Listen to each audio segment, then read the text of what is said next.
sasakyan ko. Diyan muna nakaparada yung ating sasakyan. At ako'y magbabike muna.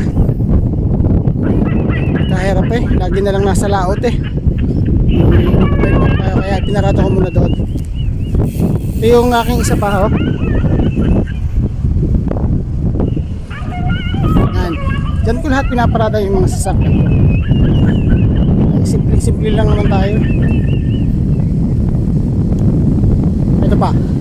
Ito pa yung isa sa aking collection. Yan.